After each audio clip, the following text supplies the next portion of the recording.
Je vais parler de l'histoire de Julie. En fait, c'est une femme que j'ai accompagnée. Je te raconte un peu son histoire pour que tu comprennes ce qu'elle vivait. Parce que je pense que beaucoup de gens vont se reconnaître dedans. Julie avait 42 ans quand elle est arrivée chez moi, dans mon cabinet. Deux enfants, un travail à responsabilité, une maison qui tournait, une vie bien organisée. De l'extérieur, tout allait bien. Personne ne voyait rien. Ou en tout cas, ça ressemblait à quelque chose qui va très bien. Mais Julie, elle était fatiguée, elle était à bout. Mais elle n'est pas juste fatiguée, à bout. Le genre de fatigue où tu te lèves le matin et en fait tu te demandes comment tu vas tenir toute ta journée jusqu'au soir. Où tu fais les choses en fait en mode automatique, sans vraiment être là. Où tu passes ta journée à courir et le soir quand tu t'assois enfin, en fait tu te sens vide. Sans même avoir de l'énergie. En fait, d'être contente que la journée soit enfin finie. Elle m'a dit une phrase que je me souviens, que je n'oublierai pas. Elle m'a dit: j'ai l'impression d'être une voiture qui roule en fait avec les voyants rouges tout le temps allumés depuis presque 2 ans. Je sais que je devrais m'arrêter, mais je m'arrête pas, tout s'effondre. Est-ce que ça te parle? Est-ce que tu as déjà vécu ça? Julie, elle avait déjà fait des choses pour elle. Elle avait lu des livres, elle avait suivi une thérapie avec un psychologue pendant 2 ans. Elle avait fait aussi du yoga, de la méditation, des choses.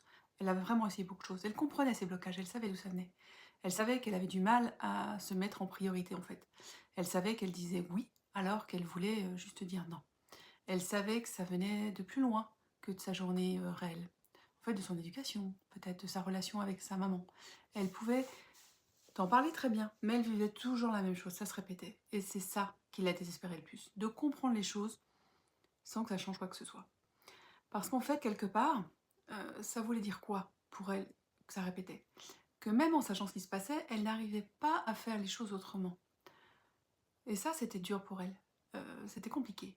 Que c'était comme ça, en fait, pour elle, pour toujours. C'est là où on a commencé vraiment à travailler ensemble. Et assez rapidement, on a trouvé ce qui était là, en dessous, qui bloquait en fait son processus. Pas juste dans les grandes lignes, mais vraiment la croyance précise, ancrée depuis des années, depuis petite, qui la laissait dans son histoire, qui dirigeait sa vie depuis des années, sans qu'elle sache réellement comment agir là-dessus. Julie, c'était ça. Si je ne suis pas utile, je ne suis pas aimée. Ça avait commencé très tôt étant petite. Une enfance où l'amour était vraiment conditionné, entre guillemets. Pas de façon cruelle, mais juste que l'attention, la reconnaissance que la chaleur, l'amour, tout ça, elle recevait quand elle était gentille, quand elle aidait ses parents, quand elle posait pas de problème, quand tout allait bien. Elle avait appris vite, en fait inconsciemment, parce que c'est son inconscient, que son